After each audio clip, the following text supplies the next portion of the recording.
ეხლა რაც შეეხება რუსთავიორს აუცილებლად უნდა შევეხო ამ თემას, იმიტომ რომ ვიღაც იფიქრებს რომ გაატარეს ეს თემა, არაფერი არ თქვეს.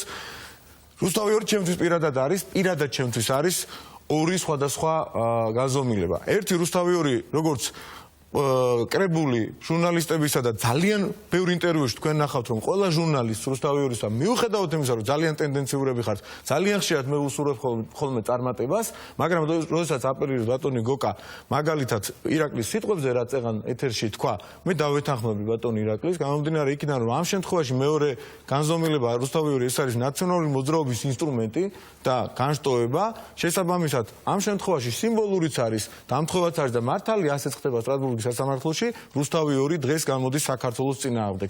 როგორც ნაციონალური მოძრაობა რუსთავიორი საქართველოს წინააღმდეგ, ალბათ ვერ გაიმარჯვებს.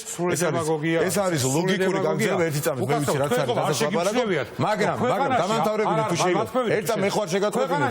ერთი წამით თუ შეიძლება. რომელსაც თქვენი პარტიის სახელი ქვია.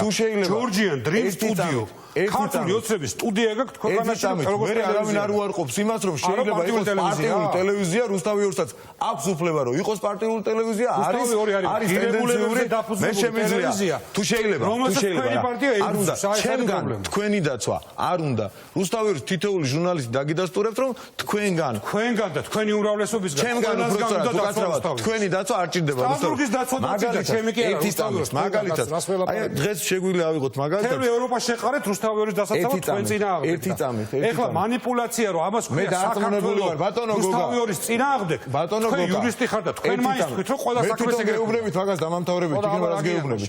შეიძლება რა დამამთავრო. რავი მოიწვა ბატონო თავმჯდომარემ პარლამენტისთან. ზუსტად ერთ წუთში დამამთავრო.